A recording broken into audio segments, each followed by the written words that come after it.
جناب ایک حیرت انگیز چیز آپ کو دکھانے لگے ہیں. آپ یہ میرے پیچھے دیکھ سکتے ہیں کہ یہاں پہ مچھلی کا کانٹا جو کہ 14 فٹ لمبا ہے. آپ یہ دیکھ سکتے ہیں کہ یہاں پہ اس میں کرو ہے.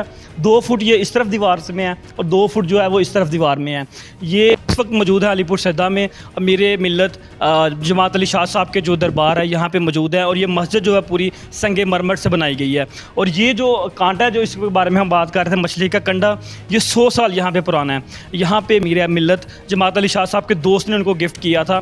آج سے 100 سال پرانی بات ہے, اور یہ تب سے یہاں پہ محفوظ ہے. ابھی اس کے اوپر جو ہے وہ وائٹ واش کیا گیا ہے. تو مسجد میں بھی یہاں پہ موجود ہے. یہ نارول کی واحد مسجد ہے جو سنگ مرمر سے ہے. بڑی خوبصورت ہے دیکھنے میں بھی, اور میں بھی مسجدیں ہیں لیکن خوبصورت ہے سنگ مرمر کی.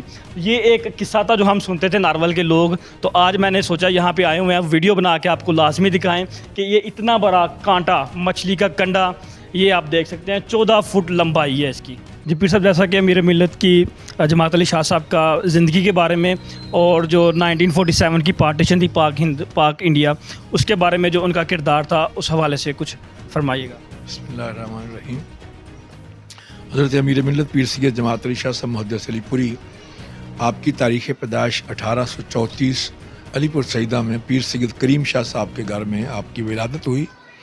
اور حضرت امیر ملت نے بر صغیر کے اس دور کے علماء اور مشائخ سے علم حدیث, علم فقہ, علم قرآن اور قرآن کریم کی تعلیمات جو ہیں وہ حاصل کیں.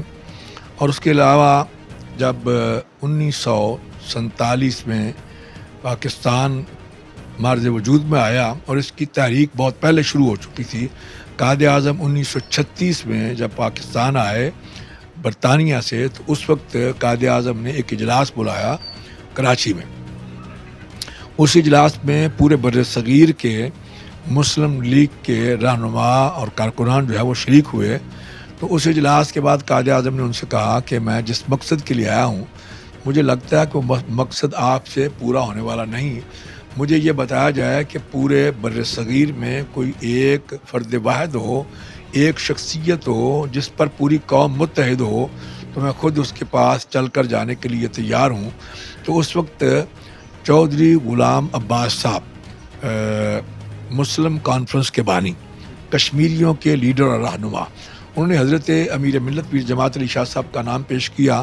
اور مسلم لیگ کے اس دور کے صدر نواب بہادر یار جنگ, انہوں نے سیکنڈ کیا کہ جناب اس وقت پورے بر صغیر میں صرف حضرت امیر ملت پیر جماعت علی شاہ صاحب محدث علی پوری کی شخصیت ہے جن پر پوری قوم متحد ہے, اور پوری قوم نے ان کو اپنا امیر اور رہنما منتخب کر لیا. تو پھر قائد اعظم نے کہا میں ان سے ملنا چاہتا ہوں. تو حضرت کی ملاقات ہوئی, انہوں نے اپنا مقصد اور مدعا بیان کیا. تو حضرت امیر ملت نے فرمایا کہ آپ فکر نہ کریں, آپ آرام سے بیٹھیں اور میں نکلتا ہوں. اور پھر آپ نے پورے بر صغیر کا دورہ کیا, اور پاکستان کے حق میں آپ نے اپنی مریدوں کو بھی کہا کہ وہ شخص میرا مرید نہیں ہے جو مسلم لیگ کو ووٹ نہ دے اور تحریک پاکستان کا ساتھ نہ دے. اور پھر آپ نے اسی طرح اپنے مریدوں کو بھی اور عوام الناس کو بھی فرمایا کہ ہر شخص جو ہے وہ مسلم لیگ میں اپنا چندہ جو ہے وہ بھی پیش کرے تاکہ جو اخراجات ہیں وہ پورے ہو سکیں. اور پھر مختلف تحریکات میں آپ نے حصہ لیا, اور تحریک پاکستان کے حوالے سے آپ کی بہت بڑی خدمات ہیں. حضرت امیر ملت پیر جماعت علی شاہ جب قائد اعظم پر کفر کا فتویٰ لگا, تو اس وقت آپ نے مختلف جو کانفرنسیں ہوئیں 1925 میں مراد آباد سنی کانفرنس, 1935 میں الہ آباد سنی کانفرنس, اور 1946 میں بنارس سنی کانفرنس. اس میں حضرت امیر ملت جب تشریف لے کے جا رہے تھے تو آپ کو ایک پمفلٹ جو ہے وہ پھینکا گیا جس پہ لکھا ہوا تھا قائد اعظم کافر ہے, یہ اپنا انگریزوں کا ایجنٹ ہے اور یہودیوں کا ایجنٹ ہے, اس لیے اس کو ووٹ دینا جو ہے وہ جائز نہیں ہے, وہ حرام ہے.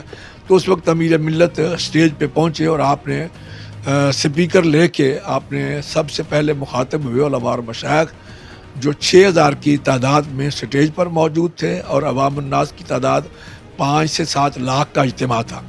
آپ نے فرمایا کہ قائد اعظم کوئی کافر کہتا ہے, کوئی مرتد کہتا ہے, کوئی کچھ کہتا ہے. فرمایا کہ وہ اپنی طرف سے کہتے ہیں, میں اللہ کے قرآن سے قائد اعظم کو اللہ کا ولی کہتا ہوں. پھر آپ نے قرآن کریم کی آیت کریمہ پڑھی، ان الذین آمنوا وعملوا الصالحات سیجعل لهم الرحمن ودا، وہ لوگ جو ایمان لائے اور انہوں نے اچھے اور نیک عمل کیے، اللہ تعالیٰ لوگوں کے دلوں میں ان کی محبت ڈال دیتا ہے۔ پھر آپ نے مخاطب ہو کے جو مشائخ اور علماء تھے ان سب سے آپ نے فرمایا کہ مجھے بتائیں کہ ہے کوئی پورے بر صغیر میں کوئی ایک شخص جس کے لیے لوگوں کے دلوں میں وہ محبت ہو جو قائد اعظم کے لیے ہے؟ تو سب نے یکجا ہو کر یہ کہا کہ نہیں جناب، قائد اعظم کے لیے جو محبت ہے وہ کسی اور کے لیے نہیں۔ تو آپ نے فرمایا کہ 10 کروڑ عوام جو ہے وہ قائد اعظم کے پیچھے اپنی جانیں قربان کرنے کے لیے تیار ہیں۔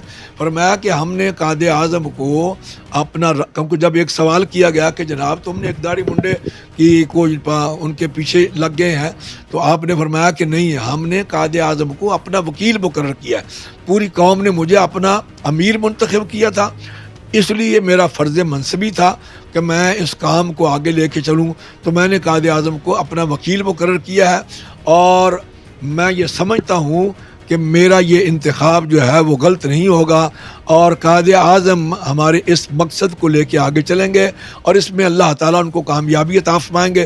پھر 1942 میں حضرت امیر ملت نے یہ پیش گوئی فرما دی کہ قائد اعظم تو فکر نہ کرو بلکہ اعلان کر دو، پاکستان کی منظوری اللہ کی بارگاہ سے ہو چکی ہے۔ 2 نومبر 1945 میں، بلکہ اس سے پہلے مانکی شریف میں قائد اعظم نے عظیم الشان اجتماع میں یہ اعلان کیا کہ بھائی پاکستان بن چکا ہے۔